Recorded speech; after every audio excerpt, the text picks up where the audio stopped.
I know you're out there. I can feel you now. I know that you're afraid. You're afraid of us. You're afraid of change. I don't know the future. I didn't come here to tell you how this is going to end. I came here to tell you how it's going to begin.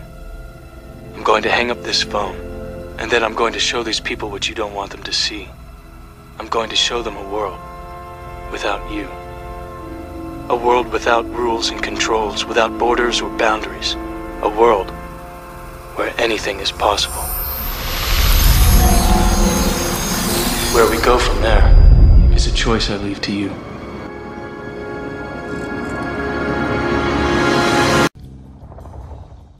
It is the Red Pill. I am Steve Crawford. I took a sabbatical for a couple of months. Was black-pilled for a little while there. And then I decided to stop feeling sorry for myself, stop crying into my pudding, and get back at it. And tonight, I have three of my favorite people that I love talking to. I love just about everything that comes out of their mouths. And they're just incredible. Dan Willis, how you doing, Dan?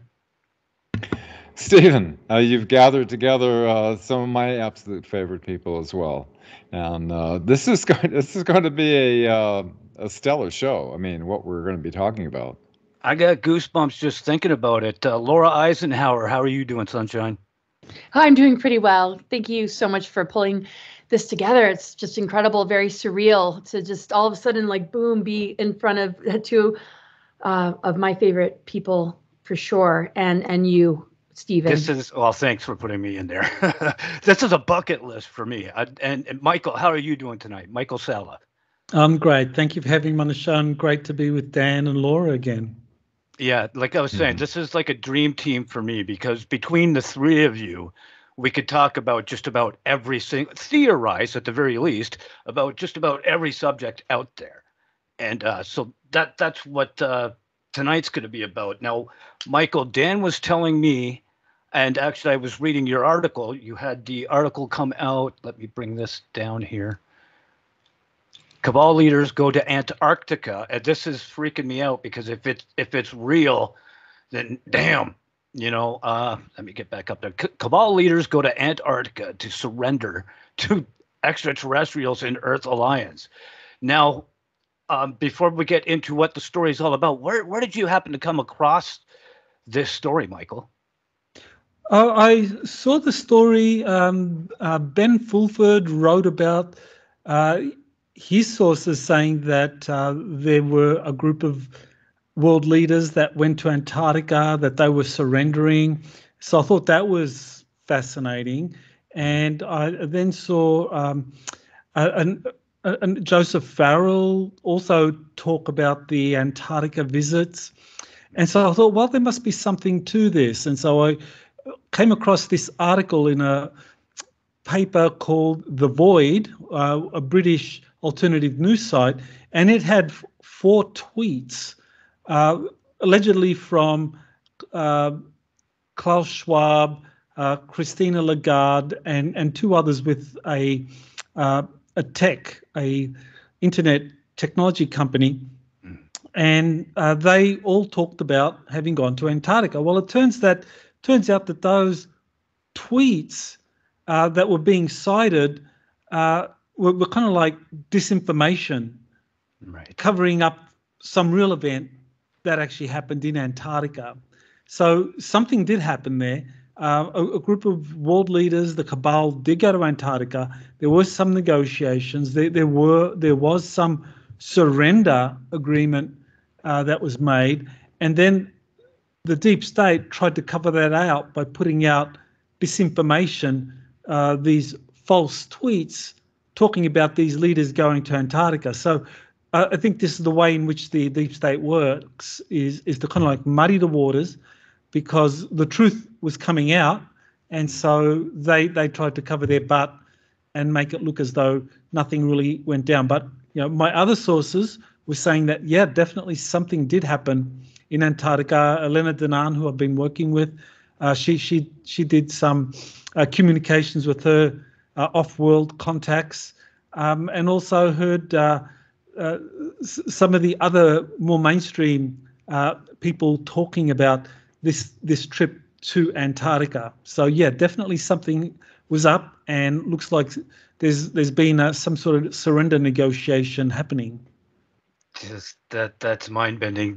Dan, what do you want to add to that? Like I'm like shaking, just thinking, man, please let this be real. Dan, what do you have to say about that? Oh, well, this is the, to me, if it's real, and there's a lot of corroborating evidence that indicating that it's real. This is the most incredible, good information that you could ever imagine in this lifetime.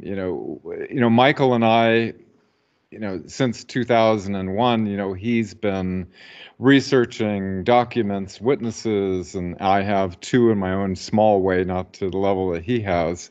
But when you put all this together, and then you have the secret space program people coming out. You have people like William Tompkins, Gary McKinnon talking about solar warden program. A lot of indications that this is real.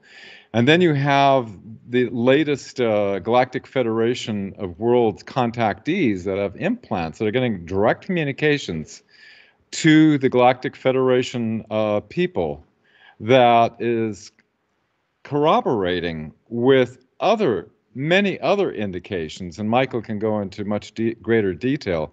But the fact that if we were to imprison these people or execute them, the Dark Cabal, we would have a tremendous upheaval on this planet.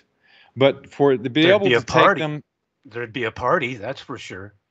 But to be able to take them, I mean, how excellent is this? To be able to take them to Antarctica, put them through a portal to another galaxy, to a prison planet where they have everything that they need. But the agreement would be for, during this transition to be able to help wean us off of the dark system that they've created, the financial system, the medical system, and everything, so that it could be transitioned in the least upheaval way, for all of humanity, because we've been living in a Truman Show of all this reality that's been hidden from mankind, and so there's a lot of indications this is real, and to me it's the most exciting news I can ever imagine. If it can, and it will play out, I imagine, in the month ahead or two, we'll probably see some indication, even though things look pretty like they're ramping up their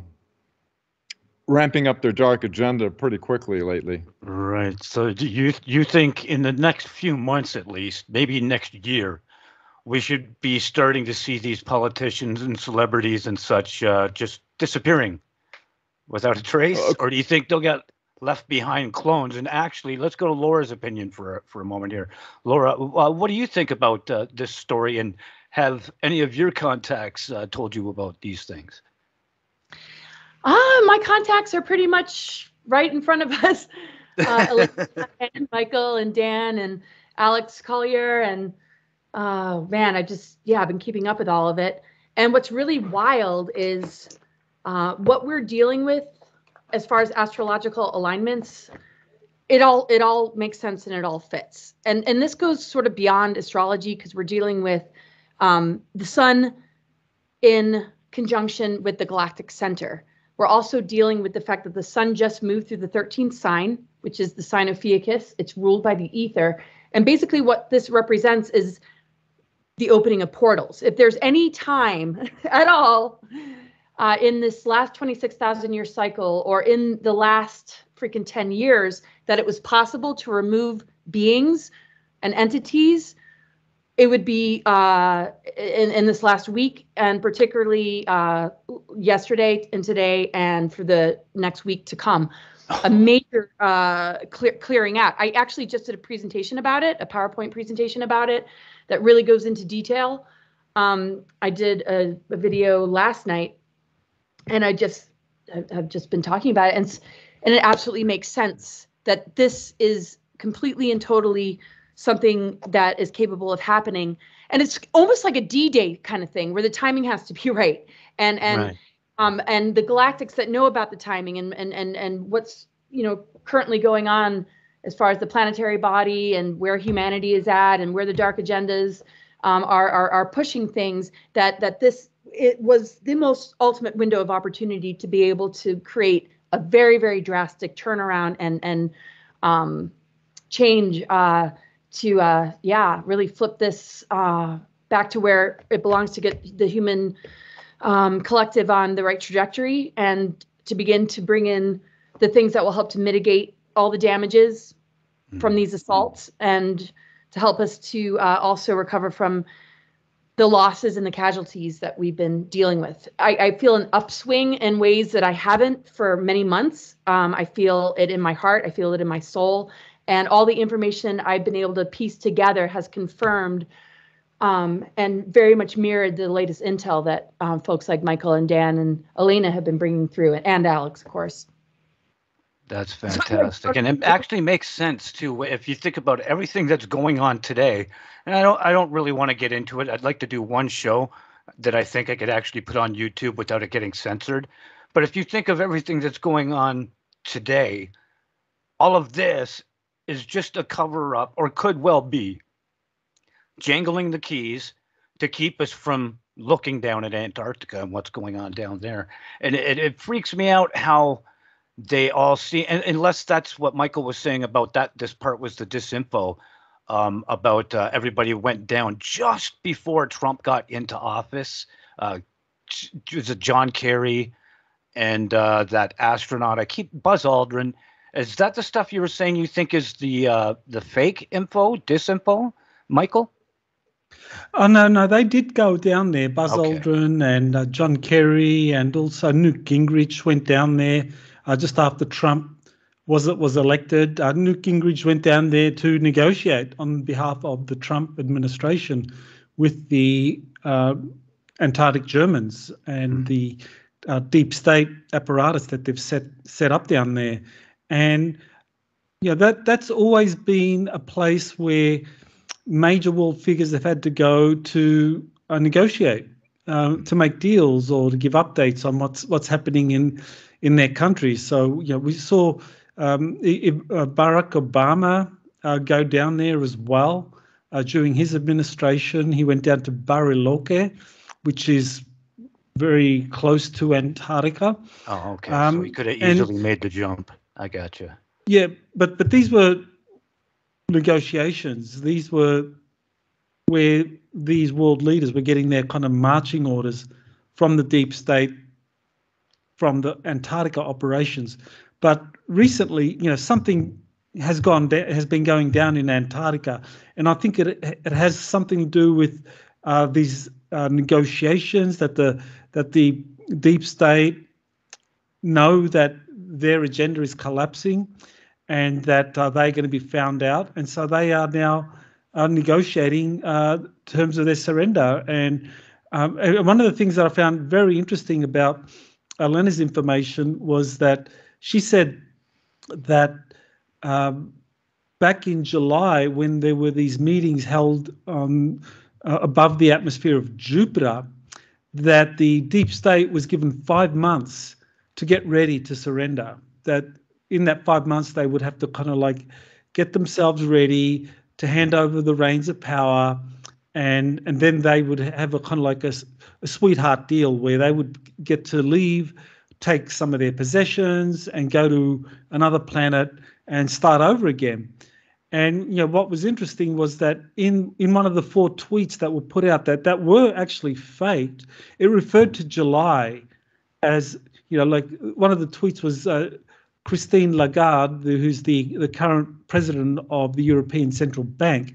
She actually said that they have 5 months to get ready for this very important meeting in Antarctica. So that's where you actually have the kind of where there's smoke, there's fire. It's like, so back in July there was an ultimatum, there was a timeline given, and one of these tweets that was actually manufactured referred to that timeline. So I think what's happening is that this is an example of how the deep state was really preparing its strategy for how to deal with these negotiations and this kind of surrender process. But they were putting out disinformation as well to kind of cover their tracks. Right. But yeah, something definitely did go down there. And one of the other people that recently come out saying that there was meetings in Antarctica where the deep state had to surrender was 107. And that's interesting because he's got his own sources. He has independent sources, and I think he's very well plugged in to the white hat community. And he was saying the same thing. So, what you have here then is multiple sources pointing to the same process underway in Antarctica right now. Now, do you think is it just the how would I put it? The earthly presence, like the people that we see on the news, that are being banished, or is it also the people that were pulling their strings or entities, whatever was going on behind the scenes? Well, the people that you see on the television screens or in the newspapers, they're not the top leaders. I mean, the top leaders you never see. Right. So what I'm saying is, are they both They're- all going? They're all being given the boot, or is it just the ones we're seeing? Well, I think the ones that we're seeing are probably kind of like, like they're the sideshow. They're just to distract us. The real power brokers are the people whose names aren't well known, who have enormous power behind the scenes, and they're the ones that are tied in with the whole kind of black magic, and with the ET agreements. So these people at the highest level of kind of like the Luciferian hierarchy, if you like. Right. And they're the ones that are having to leave because they're the ones that have the real power. The people that occupy public offices, they're not the ones that have the power. I mean, they're just puppets. They make it look as though they got power, but really, they answer to these guys that are behind the scenes. So the ones that are behind the scenes are leaving.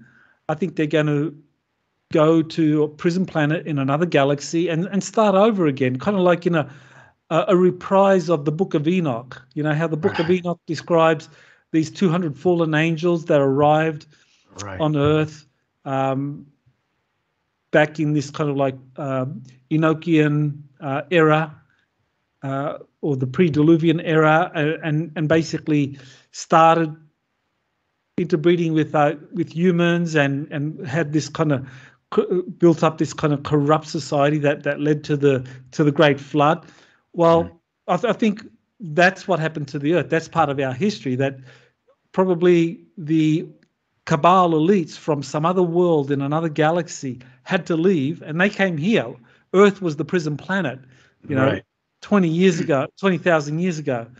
And now we've gone through our learning process. We had Atlantis, and Atlantis collapsed because of these guys, because of the CABAL, and we had to go through the learning curve again. But now we've reached this point and we've learned our lesson. And so now we're graduating to the galactic community. And so, these CABAL Satanists have to leave. Mm-hmm. Well, and the Greek mythology about the gods certainly makes so much more sense when you take into account the Book of Enoch, or even just the idea of the existence of life outside of this world. Even demigods, that would be the children created when these angels or aliens or whatever came down and procreated with our women. That's the demigod. It's trippy. Dan, do you have anything that you want to ask? Like, I kind of want you guys to interview each other, and I'm just going to go, ooh, that's really cool. And then go, okay, now you. Yeah, I would recommend everyone listening to go to Michael's site, exopolitics.org, and look at the part 1, part 2. It explains a lot of the details, and there's a video there. It's unless you've been researching and following this information a lot, it feels like it's in the realm of science fiction. There's going to be quite a transition. I'm incredibly looking forward for them to relinquish control to the mainstream media, the medical system. I just want to put a good thoughts out to my good friend Jim Nichols, who was he did the artwork back with the Billy Myers case because they didn't have any photographs of Simjazi. And I actually worked with Dr. Vogel, and we were handling the crystal metal samples that Simjazi gave. I discovered Jim on the internet. His website was hacked, and I was able to save his site, and I put it up on jimnicholsufoartist.com. And over the years, we've been communicating a lot, and I'm putting up articles for him. And Laura, what do you have to add about that? What are you finding the most insane arguments going on today, as far as you can tell? The most insane arguments. Wow. That's broad. It can be anything. Yeah. Oh yeah. Well, geez, I don't even know where to begin. We could have just the most insane Olympics and see who might win, because I mean, it's nothing but insanity. And I mean, it's all just the machine, the Matrix propaganda, Mockingbird machine, as we all know, and how it's infected pretty much everything, Project Paperclip, all this stuff. So, I mean, it just feels like this is coming full circle, what's going on in Antarctica. But I think the most insane thing to me is still seeing this Hollywood charade while children are still being trafficked and abused. And the Maxwell court case is largely kind of ignored. So while all this is kind of playing out and we're dealing with the next level of, if you don't get it yet, I don't know what the F is wrong with you. Because as the tyranny and the New World Order is being shoved further into our faces, yes, a great awakening is happening, no doubt. Events are taking place, as you guys have been sharing about Antarctica. The astrological alignments are absolutely just reflective of this ability of these operations to be successful. But the madness is the humans that are still just not quite getting it and still distracting themselves with these sort of, narratives. And it's going to break soon, because this is going to be such a large event that nobody will be able to distract themselves away from. And that's why I put out a message to Hollywood recently. And I took it down off of YouTube, but I'm going to put it someplace else. And basically the message was, if you've been blackmailed, just come clean somehow. There's greater protection in that. If you've been compromised, or what's going on, or you feel stuck or trapped, please, drop the BS. There's been enough whistleblowers that have talked about Mockingbird, Project Monarch, the MK Ultra, the Tavistock Institute relationship to Hollywood and how it influences humanity and socially engineers. We know this. So this is a time to either come clean and start to do whatever you need to do to recover and rehabilitate from being a part of this satanic system and social engineering agenda, or it's not going to look so good. And people love a comeback story. So. Was when the Antarctica stuff, started to come out, and they really are being pushed into a corner. So I guess I'll leave it at that. But the insanity to me is how the facade is trying so hard with all its might to still hold itself up. Like, we should give, I don't want to be derogatory, but why would we give a crap about the next, makeup product or movie coming out, when the greatest priority right now is to save this planet? And anybody that thinks doing anything but putting their attention fully and completely on this issue and the issues at hand, to me, is going to be the ultimate way we crumble the matrix, when people start to realize that, everybody has to stand up, and we have no time to do anything else. No time to watch movies, no time to be pushing the celebrity thing. Everybody's got to jump on board and join this greater army and team of light in order to take down these guys and to protect our future generations. And anybody who's not involved and stepping up and advocating, I feel their days are numbered. The crazy part to me, I guess, is those that are still hanging on to that old paradigm and that old facade and that old system that is collapsing before our eyes. You know, I get it too, because I used to watch Entertainment Tonight religiously, and my ex-wife would ask me why, and I said, because I plan on being famous. If I'm going to be hanging out with these people, I should know some stuff about them. That's how wrapped up I was and brainwashed myself. It's hard for when you think you know what you know, it's hard to let go of that. So many people would just feel such a sense of relief if they would finally just spit it out, like you say, own up to whatever it is that you've been refusing to let go of. Apologize for it. People love a great comeback story. Look at John Travolta's life there. Dude was down and out, makes a comeback. People loved it. Robert Downey Jr., the guy everybody thought he was a fall down F in the butt drunk junkie that was washed up, and he comes back with Iron Man. I mean, like, holy crap. So if these Hollywood clowns could, like you say, just not worry about the blackmail anymore, I mean, unless we're talking about, well, I was at a Luciferian party where we ate a small baby and stuff like that, that I could understand them really not wanting to own up to. But then in that case, they should just shut up at the very least. You know, they should stop. Right. Well, some of the people that have been coming forward over the course of many years, you know, have said, I participated, or I was forced to, or I was present and I witnessed it.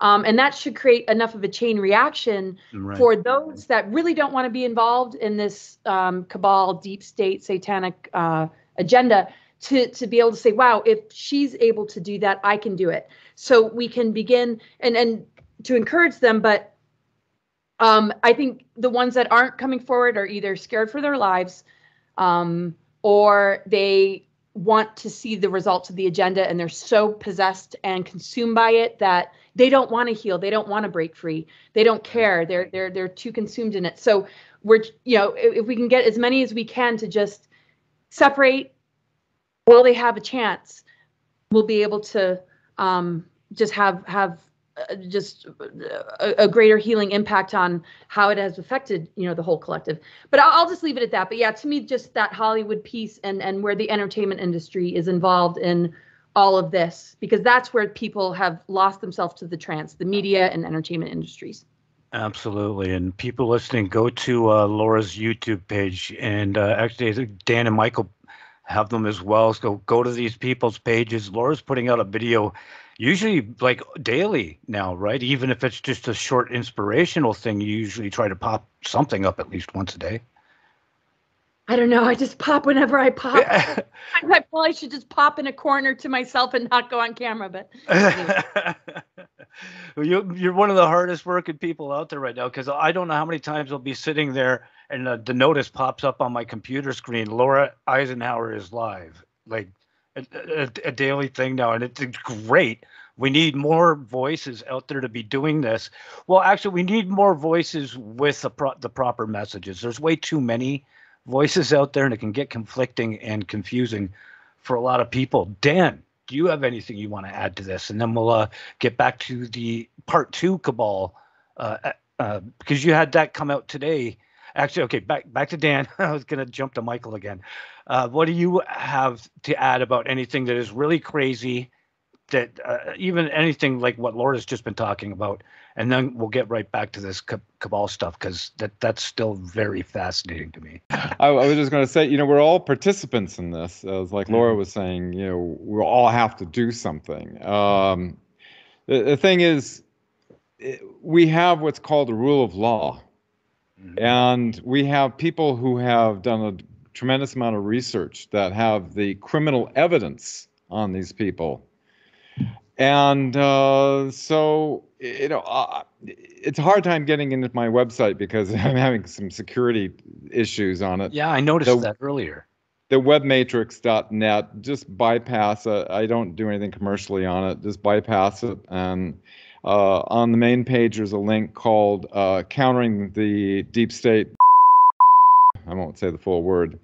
And there's research by Dr. Martin that has all the information that you can print out and mail to your state attorney general. You can also send it to other law enforcement agencies, and there's other avenues. So what's wonderful about this is it empowers people. A lot of people think, I can't do anything. You watch the mainstream news. I monitor the mainstream news. I want to see what they're putting out there to the masses. It's hard to watch, because you're watching them people. Everything's like 180 degrees of what the truth is, and they're everything's toward the narrative for the that they're doing. And so, check out that link, Countering the Deep State. And you can communicate to these people who have the responsibility to take action on criminal evidence. And we have the criminal evidence, but the more voices, the better. That's what I have to say. We need more people to see the evidence. Absolutely.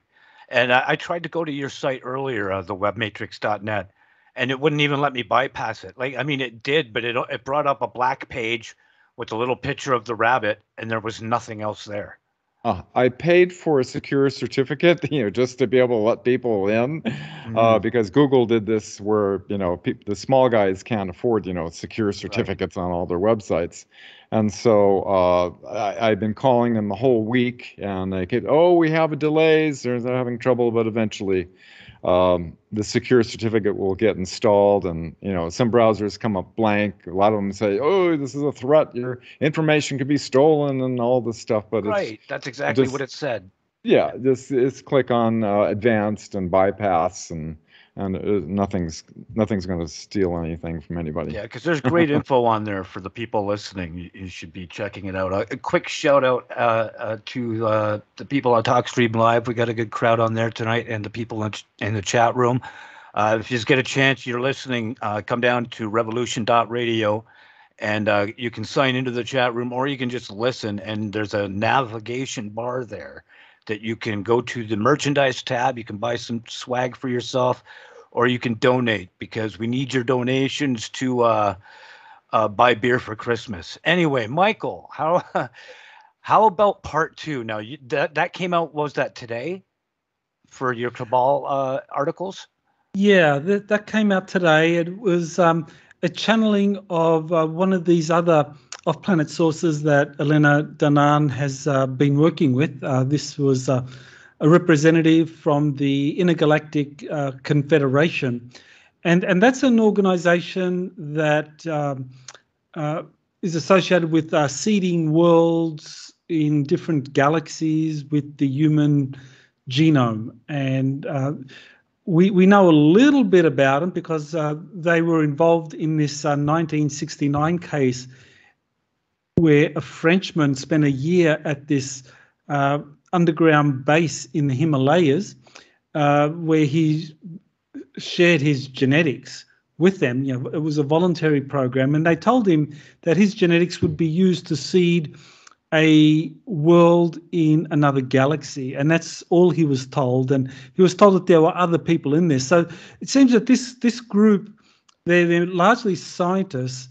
They come, they observe different worlds, they seed them with the human genome, and they kind of like protect these worlds and watch and nurture. It's like they're conducting a giant experiment. Right. And I suspect that's something to do with helping establish human worlds and see how they deal with all kinds of problems that are thrown their way. And the galactic and this intergalactic confederation will help instill values through kind of like quasi-religious type experiences. Mm-hmm. And then you have the other organizations like the Galactic Federation or the Draconian Empire or the Orion Collective, which tend to be more kind of like third density or fourth density, where they're battling over resources. They struggle against one another. They have armed wings, so they have battle fleets that would fight against each other. So there seems to be different levels of interaction.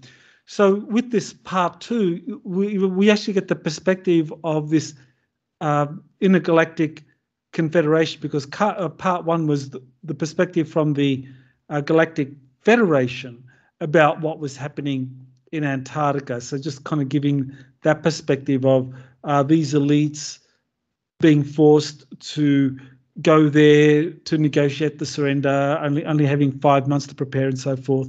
And now we're hearing more about them being taken off planet, and that this is the way in which this intergalactic confederation solves galactic problems. It's not through warfare, it's through some negotiation where those that have the power, the CABAL, are told that, look, according to our technology, this planet is waking up.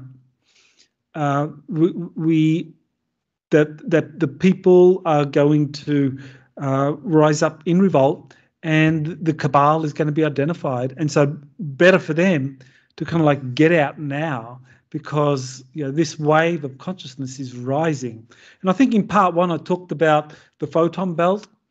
People have been talking about the photon belt for decades, but again we had this information saying that the photon belt is very real, that it is a region of the galaxy that our solar system is entering into, and consciousness is raising. And because of that, the deep state always knew that they would lose this war, this information war, this battle for Earth. But nevertheless, they fought tooth and nail to win. But now the time is up. We're going deeper and deeper into this kind of photon belt, and consciousness is speeding up. I mean, things are happening, and I think this is part of why we are seeing this kind of like quick collapse. And it's going to happen pretty quick. I mean, what was very surprising to me was that Una said by 2023, this will all be a dream. What we're going through now will be like a dream that'll be forgotten almost. It's pretty hard to trippy imagine what you're that it'll be talking forgotten, about, but with it'll this be photon right. belt. It'll be something we pass right through. Oh, because when you were saying that, it actually about how our system is going into another section of the galaxy. I think I had told Dan about this too, and I was talking about it earlier on somebody else's show. I had a really trippy dream. I'm in this room, but the walls were all translucent, and you can see like I'm in space. It's friggin' terrifying. That's how real the dream was to me. And I don't remember my dreams. That's why this one's standing out. But I'm moving through space, and as I'm looking out and around and below, I'm seeing not only planets and stars, but then it starts to change. So I'm seeing like geometrical shapes and patterns and just things that I don't even know how to put into words. And I just remember waking up terrified, in tears, and shaking. But I didn't feel scared for too long afterwards. There was almost a sense of relief. So what you were saying, really, that's kind of trippy. Okay, sorry. Go ahead. I digress there. Wow. Gave me a whole new meaning to that dream. Okay, so we are at 8:44. You look like you're starting to get a little tired there, and Michael said he was going to stick around for an hour and a half. There are a few things I would like to get into, if you guys don't mind, and you guys would be the ones to talk to, especially Michael. What do you know, going to Michael here, what do you know about red-headed aliens? I'm a ginger myself, so I want to know how us redheads are aliens, if you know. Oh, that's an interesting question. I know that the redhead aliens were the ones that apparently were very much involved in the original seeding of planet Earth. That those like the Anunnaki, the Nephilim, that the red-haired giants, this was one of the characteristics of them. And I know that I remember Corey Good was saying that there were a lot of these stasis chambers that held these red-headed giants that were like the Nephilim, like these were the direct descendants of those that helped seed our planet, if you like, or those that sort of came in and played a role in creating the planetary hierarchy. So that the redheads go back a long way in our history. And these are probably associated with the Nephilim. I don't know of any particular race that is associated with redheads other than the Nephilim. I mean, Laura or Dan, do you kind of recall anything about that? Dan? No. Not here.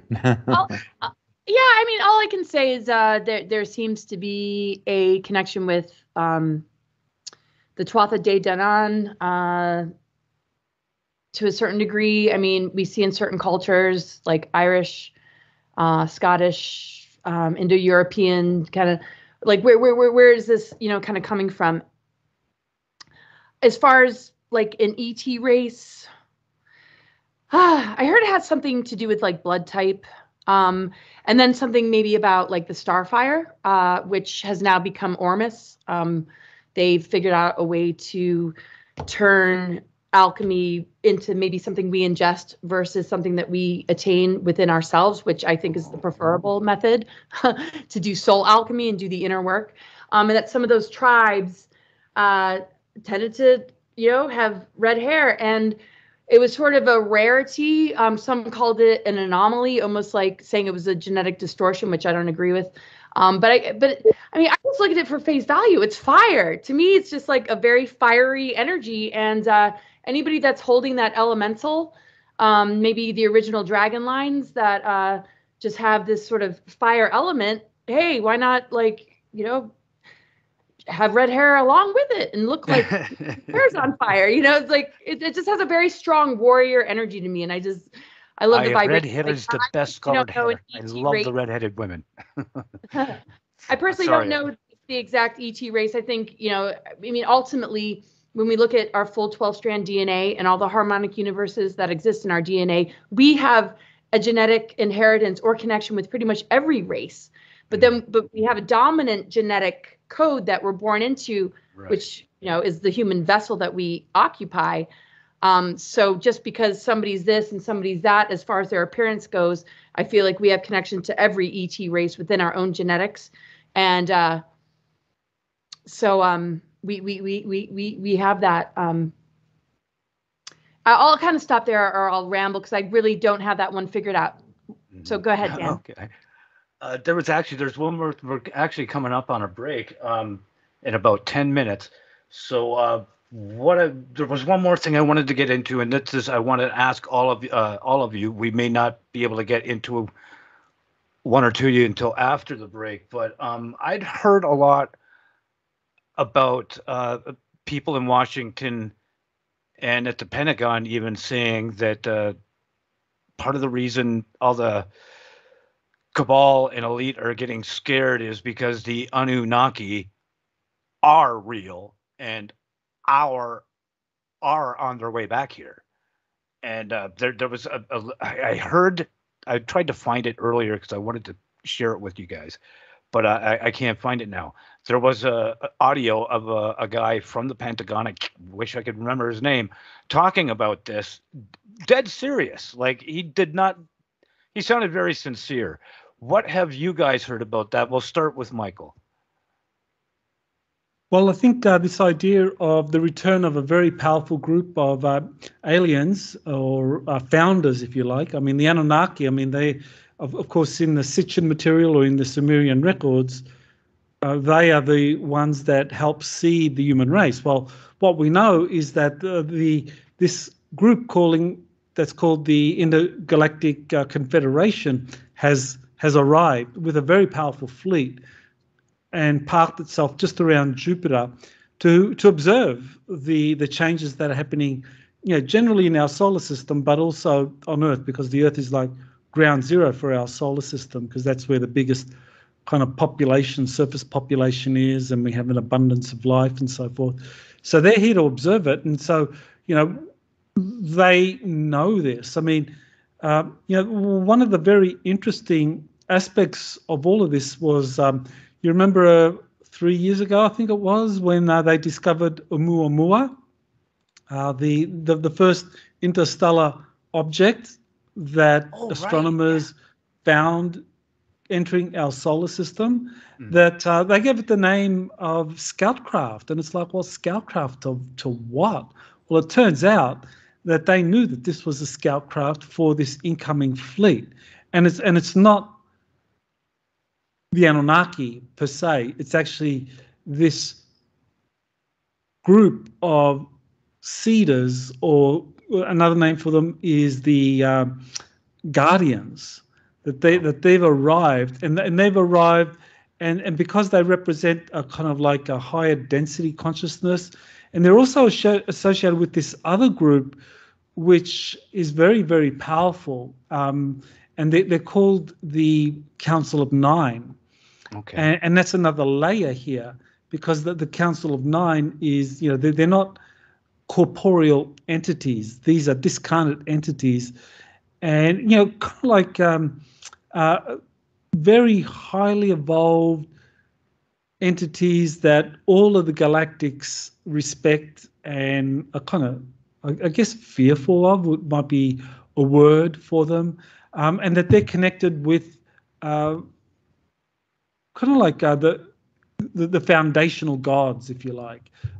In the Egyptian mythology, you have the Aeneid, the 9 original gods that set up, that are at the core of the Egyptian religion. Well, this is connected to this group, the Council of Nine. Okay. So these groups came in just recently because they come to observe how humanity liberates itself, because they know this liberation is humanity was either going to liberate itself or self-implode, because we're entering the photon belt.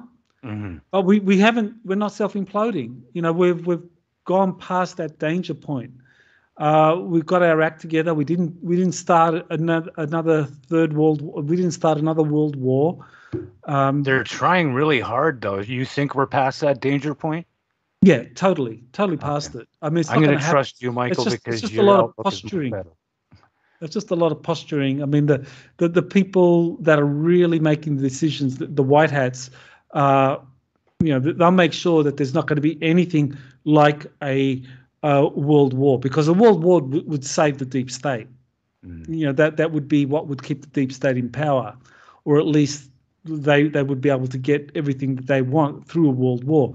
But because the world war isn't happening, because the global economy is being kind of like closely monitored, and the various ways in which the cabal was able to generate the money that they needed has been cut off. They're kind of desperate, and this is why, and this was all foreseen. It's like, because the thing is, with galactics, the most powerful technology is really like temporal technologies, those that can see further out ahead. They're the ones that are going to have the strategic advantage. So the Council of Nine, this intergalactic confederation, they have the most advanced technologies because they're the more highly evolved consciousness. So they can see further ahead, and they've come because they know humanity is going to win. Freedom is about to break out. The day of the deep state is about to end, and the elite are essentially leaving. They're escaping while they can, because they don't want to be around when people suddenly wake up and found out, hey, you made me do this to my look, my kids have problems, and when people start realizing what's going on. I mean, when we come back, we are going to get back into this. I have so many things written down. Michael's going to stick around for a little bit more. Michael? Yep. And we'll be back with Laura and Dan. And I don't have anything to cut to right now, but I know the music's about to start. So listeners, come down to revolution.radio. Join Chatsy. Get yourself a name. There's great people in there with great information. Pop up movies and videos and stuff that I've forgotten that I thought I knew. There's the music. Okay, we'll be back after the break.